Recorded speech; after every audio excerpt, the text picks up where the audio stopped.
Oduu Simbirtuu. Hoogganaa Korporeeshinii Injiinaringii fi Sibiilaa Meeteek Meejar Jeneraal ክንፈ ዳኛው Poolisii Federaalaan to'ataman.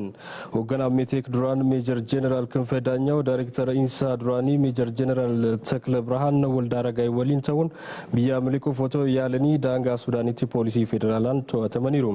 Birgaadeer Jeneraal ክንፈ ዳኛው hundeeffama isaarraa kaasee Meeteekiin hoogganaa turaniiru.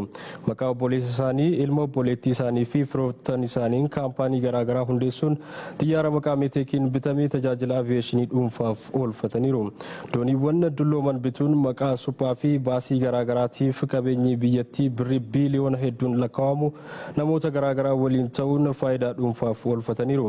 Meeteek hundeeffama isaarraa kaasee karaa seera alaatiin bittaa gaggeeffameen garee ijaaruun faayidaa hin malleef argachaa turuu isaanii ibsi abbaa alangaa waliigalaa baasee ni mul'isa. Maamila tokko qofaarraa yeroo 100 ol meeshaa gatii olaanaa bituu fi kanneen birootiin shakkamanii hordofamaa turaniiru. Dhaabbaticha kaayyoo hundeeffameen alatti hojiiwwan daldala adda addaa irratti bobbaasuun imaanaa biyyaa fi uummataa itti kenname dagachuun faayidaa garee muraasaaf oolchaniiru jechuun shakkamaniiru. Namoonni 27 malaamaltummaan shakkamanii kaleessa to'ataman hooggansa isaanii jala kan turan ta'uu gabaasuun keenya ni yaadatama.